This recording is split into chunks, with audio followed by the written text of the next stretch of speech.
First of all a very good morning class. कैसे हैं आप सब लोग? उम्मीद करते हैं कि आप सब लोग बेहतर होंगे, अच्छे होंगे। चलिए इसी के साथ हम आज की क्लास शुरू करते हैं। क्लास हमने अपनी पिछली क्लास में इतिहास का एक नया चैप्टर स्टार्ट किया था, जनजातियाँ, खानाबदोश और एक जगह बसे हुए समुदाय। क्लास हमने उसमें ये जाना था कि किस तरीके से शहरों से परे अन्य समाज भी, अलग अलग तरीके के समाज भी विकसित हो रहे थे, जिसमें हमने जनजातीय समाज को देखा था।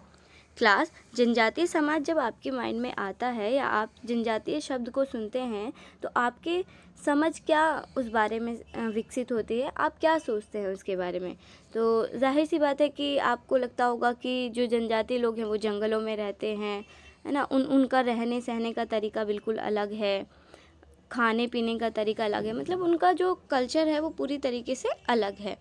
तो क्लास आज की क्लास में यही जानेंगे कि आखिर जनजातीय लोग कौन थे और ये किस किस तरीके से भारत के अलग अलग क्षेत्र में बसे हुए थे। इन सब पर आज हम चर्चा करेंगे। क्लास सबसे पहले अगर हम इतिहास में किसी के बारे में पढ़ रहे हैं, जनजातीय समाज के बारे में पढ़ रहे हैं, तो सबसे पहले हमें ये जानना होगा कि आखिर जनजातीय लोगों के बारे में हमें जानकारी कहाँ से मिलती है, यानी कि जानकारी इतिहासकारों को किस तरीके से मिलती है। तो सबसे पहली बात अगर हम देखें इसमें, तो जो इतिहासकार हैं वो जनजातियों के बारे में बहुत कम जानकारी हमें दे पाते हैं। उसका कारण ये है क्लास कि जनजातीय लोग लिखित दस्तावेज नहीं रखते थे, वो कोई भी रिटन डॉक्यूमेंट नहीं रखते थे। तो ये तो समस्या हो जाएगी कि अब कैसे पता चलेगा, लेकिन वो अपनी संस्कृति को, अपने रीति रिवाज को फिर भी उन्होंने संरक्षित रखा, और वो किस तरीके से, वो मौखिक परंपराओं के द्वारा, यानी कि रिटर्न तो कुछ था नहीं, लेकिन ओरल तरीके से उन्होंने उसे संरक्षित रखा, बचा कर रखा। ओरल तरीके से कैसे क्लास? जैसे कि उन्होंने सुना और सुनकर उसे याद रखा, और जब उन्होंने उस चीज़ को याद रखा तो अपनी नेक्स्ट जनरेशन को उन्होंने उसे विरासत में दे दिया। तो इस तरीके से ये जो सारी चीज़ें थी वो पीढ़ी दर पीढ़ी एक दूसरे से विरासत में मिलती रही, और इस तरीके से इनकी जो संस्कृति थी वो संरक्षित रही। और आज अगर वर्तमान में हम बात करें तो वर्तमान में जो इतिहासकार हैं वो इतिहास लिखने के लिए इन्हीं मौखिक परंपराओं का प्रयोग करने लगे हैं। तो क्लास हमने ये जाना कि किस तरीके से हमें जनजातीय लोगों के बारे में जानकारी मिलती है। अब हम ये देखेंगे कि किस तरीके से जनजातीय लोग पूरे भारत में फैले हुए थे, अलग अलग क्षेत्र में किस तरीके से फैले हुए थे, और अलग अलग जनजातियाँ किस तरीके से थी। तो अगर हम भारत की बात करें तो भारत में जनजातीय लोग लगभग हर क्षेत्र में पाए जाते थे। साथ ही साथ कभी ऐसा होता था क्लास कि एक टाइम पीरियड में एक जनजाति का इलाका और प्रभाव ज़्यादा है, दूसरे का कम है। तो ऐसा नहीं होता था कि एक जनजाति अगर प्रभावशाली है किसी जगह पर तो वही रहेगी। तो टाइम टू टाइम ये सारी चीज़ें चेंज हो जाती थी। कहने का मतलब ये है कि अगर एक समय टाइम पीरियड में कोई एक जनजाति बहुत ज़्यादा प्रभावशाली है तो हो सकता है कि आगे आने वाले टाइम में वो इतनी प्रभावशाली ना रहे। एग्ज़ाम्पल के रूप में आप यहाँ पर देख सकते हैं कि पंजाब में 13वीं और 14वीं शताब्दी में हमें खोखर जनजातियाँ दिखाई देती हैं, और खोखर जनजातियाँ 13वीं 14वीं शताब्दी में बहुत ही ज़्यादा प्रभावशाली थी। लेकिन जैसे समय बीतता गया तो बाद में हम देखते हैं कि यहाँ पर गख्खर लोग, यानी कि जो गख्खर जनजाति होती है वो ज़्यादा महत्वपूर्ण हो जाते हैं। गख्खर जनजाति की एक इम्पॉर्टेंट यहाँ पर बात ये है क्लास कि उनके एक मुखिया थे, और मुखिया का नाम था कमल ख़ान गफ़्फ़ार। और ये जो कमल ख़ान गफ़्फ़ार थे, इनको बादशाह अकबर ने मनसबदार तक बनाया था। अब मनसबदार क्लास आपने चैप्टर 4 में पढ़ा है कि मनसबदार क्या होते हैं। मनसबदार एक सरकारी ओहदा होता है, एक सरकारी पद होता है, जिन पर उन्हें एक क्षेत्र मुहैया कर दिया जाता है। वो सारी एक्टिविटी संभालते हैं, मतलब टैक्स वगैरह किस तरीके से लेना है, तो ये सारी चीज़ें आप पढ़ चुके हैं, ठीक है। तो गख्खर जनजाति के मुखिया को बादशाह अकबर ने अपने दरबार में मनसबदार भी बनाया था।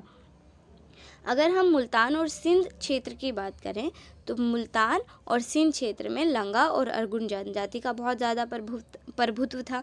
क्लास चलिए इसे ना थोड़ा सा मैप से समझ लेते हैं, और मैप में हम अगर उत्तर पश्चिम की बात कर रहे हैं तो यहाँ पर हम देखते हैं, तो हमने देखा कि किस तरीके से पंजाब में खोखर जनजाति बहुत महत्वपूर्ण थी और बाद में गख्खर हो गई। और दूसरी चीज़ हमने दो और जनजाति देखी, लंगा और अर्गुन, तो यहाँ पर इनका बहुत ज़्यादा प्रभुत्व था। अगर हम बात करें उत्तर पश्चिम की, तो उत्तर पश्चिम में एक और जनजाति थी जो बहुत ही ज़्यादा विशाल थी और शक्तिशाली थी, वो जनजाति थी बलोच। अगर हम मैप में देखें तो आज का जो हमें अफ़गानिस्तान दिखाई देता है वो यहीं इसी एरिया में दिखाई देता है। तो इनकी एक ख़ास विशेषता थी क्लास कि ये जो बलोच जनजाति थी, इनकी एक बहुत ही ख़ास विशेषता थी, और ये विशेषता ये थी कि वो लोग कुलों में विभाजित होते थे। अब आप सोच रहे होंगे कि ये कुल क्या होता है, तो क्लास सिंपल, कुल का मतलब एक ऐसे परिवार या घरों का समूह होता था जिसमें ये लोग दावा करते थे कि जितने भी सारे लोग हैं वो एक ही वंश के हैं, मतलब उनके पूर्वज एक ही हैं। तो इस तरीके से ऐसे परिवारों का समूह कुल कहलाता था, और बलोच जनजाति अलग अलग कुलों में विभाजित थी।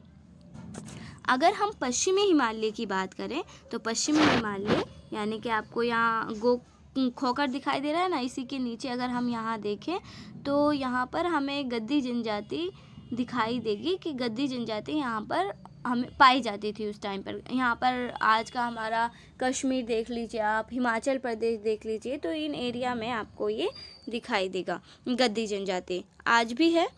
क्लास अगर हम उत्तर पूर्व की बात करें तो आप ना एरिया में से डिवाइड कर लीजिएगा, क्योंकि हमने इसको किस किस तरीके से जाना था। तो अभी हम जो जितनी भी जनजातियों की बात की है वो भारत के उत्तर पश्चिमी हिस्से की यानी कि इस साइड की बात की है।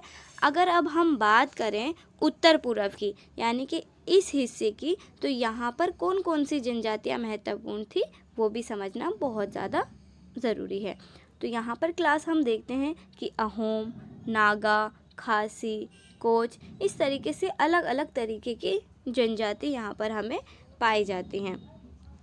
अहोम के बारे में आप आगे की क्लास में और डिटेल में केस स्टडी के रूप में भी जानेंगे कि यहाँ पर जनजातियाँ कैसी थी, क्या करती थी, किस तरीके से था। बिहार और झारखंड की अगर हम बात करें तो बिहार और झारखंड में चेर जनजाति पाई जाती हैं, इसे आप यहाँ पर लोकेट कर सकते हैं।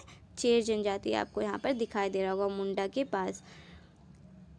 क्लास ये जो चेर जनजाति थी, ये यहाँ पर बिहार और झारखंड में जो चेर जनजाति पाई गई थी, अगर हम इनकी बात करें तो यहाँ पर बादशाह अकबर के एक बहुत ही ज़्यादा फेमस सेनापति थे राजा मानसिंह। उन्होंने क्या किया, उन्होंने 1591 में चेर लोगों पर हमला कर दिया।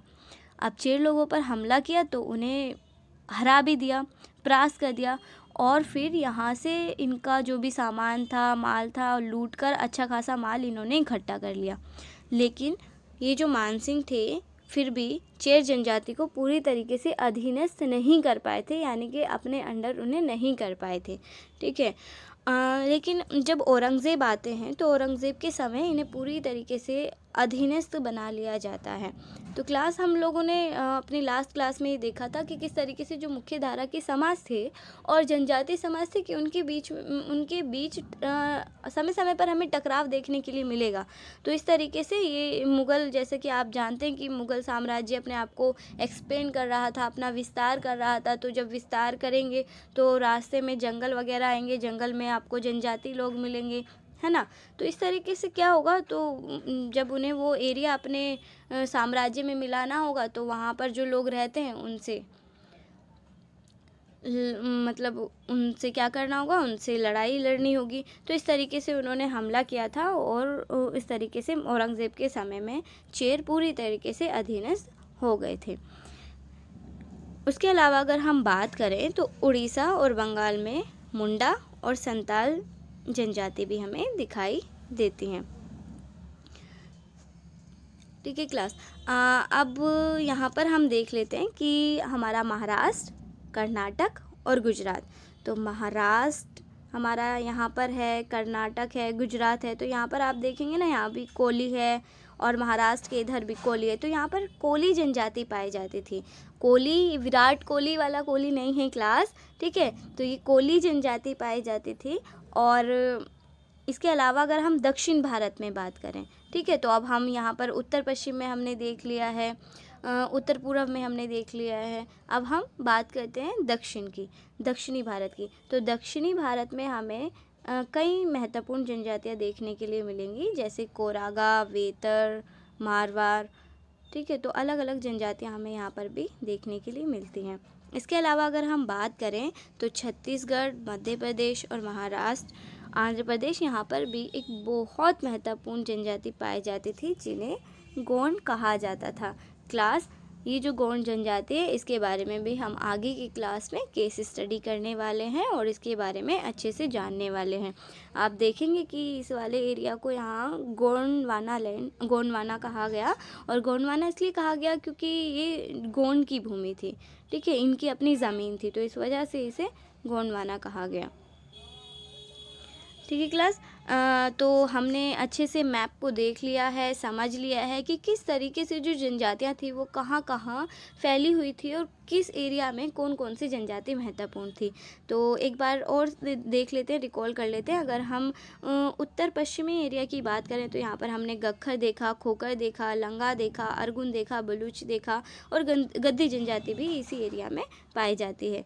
और साथ ही साथ अगर हम बात करें उत्तर पूर्व की तो हमने यहाँ पर देखा अहोम देखा, नागा देखा, खासी, तो इस तरीके की जनजाति देखी। यहाँ पर हमने चेर जनजाति देखी और मानसिंह ने इन पर हमला किया, किस तरीके से सारा चीज़ें हुई। साथ ही साथ हमने अगर मध्य भारत की बात करें तो यहाँ पर गोंड जनजाति बहुत महत्वपूर्ण रही। गुजरात और महाराष्ट्र की बात करें तो यहाँ पर हमने कोली जनजाति को देखा। और दक्षिण भारत की अगर हम बात करें तो हमने वेतार, मारवाड़, इन सारी जनजातियों को देखा। तो क्लास की जनजातियाँ बहुत ही महत्वपूर्ण हैं, मैप की पॉइंट ऑफ व्यू से भी ये महत्वपूर्ण हो जाती है, तो आप माइंड में रखिएगा इन चीज़ों को, ठीक है। अब समय जैसे जैसे बीतता जा रहा था वैसे वैसे जनजातियाँ तो फैली हुई हैं पूरे भारत में, लेकिन ये अपने आप को थोड़ा समय के साथ मतलब बदलाव तो आएगा ही, तो चेंजेस आते जा रहे थे। और जिस तरीके से जो चेंजेस आते जा रहे थे उसमें हम देखते हैं कि 16वीं शताब्दी के अंत तक कुछ तो एक जगह बसे खेतीहार बन गए। जो जनजातियाँ थी वो जनजातियाँ क्या करने लगी, एक जगह रहकर खेती करने लगी, ज़मींदार बन गई। इस तरीके से उन्होंने अपना लाइफ स्टाइल जीना शुरू कर दिया। लेकिन अभी भी कुछ जो जनजातियाँ थी वो अभी भी शिकारी बनी हुई थी, संग्राहक बनी हुई थी, यानी कि वो अभी भी जीवन निर्वाह के लिए शिकार किया करती थी, संग्राहक थे, है ना, चरवाहे थे। तो उस रूप में ही अभी भी अपना जीवन व्यतीत कर रही थी। जैसे कि यहाँ पर भील जनजाति का जिक्र किया गया कि भील जनजाति एक ऐसी ही जनजाति थी। आई होप क्लास कि आप लोगों को आज की क्लास का ये टॉपिक समझ आया हो, क्लियर हुआ हो। अगर आपको कोई भी डाउट हो तो आप कमेंट सेक्शन में पूछ सकते हैं, क्लास ग्रुप में पूछ सकते हैं। तो आज की क्लास में हमने ये सीखा कि जो जनजातियाँ थी वो किस तरीके से थी और उनके बारे में हमें जानकारियाँ कैसे पता चलता है कि उनका इतिहास किस तरीके से हमें पता चलता है। और साथ ही साथ हमने ये देखा कि भारत में किस तरीके से जनजातियाँ फैली हुई थी और उनका किस तरीके से इम्पोर्टेंट रोल था। आगे की क्लास में इसे और चर्चा करेंगे क्लास। तब तक के लिए हम देख लेते हैं कि आज हमने क्या सीखा। बहुत छोटे से क्वेश्चन हैं। सबसे पहला क्वेश्चन है कि क्या जनजाति लोग लिखित दस्तावेज रखते थे, तो आपको हाँ या नहीं में जवाब देना है, सिंपल। सेकंड कि कुल से आप क्या समझते हैं, कुल को आपको डिफाइन करना है। थर्ड, गद्दी जनजाति कहाँ पाई जाती थी, तो आपको ये सारे क्वेश्चंस के जवाब देने हैं। साथ ही साथ हमारे पास एक होमवर्क है क्लास आज, और होमवर्क में हमें ये देखना है, जनजातियाँ तो हमने देखी भारत में किस किस तरीके से पाई जाती है, लेकिन सारी जनजातियाँ आपको नहीं बताना है। आपको उत्तर पश्चिम भारत में जाना है और उत्तर पश्चिम भारत में मैप में आपको इन 3 जनजातियों को चिन्हित करना है, मतलब उसमें दर्शाना है।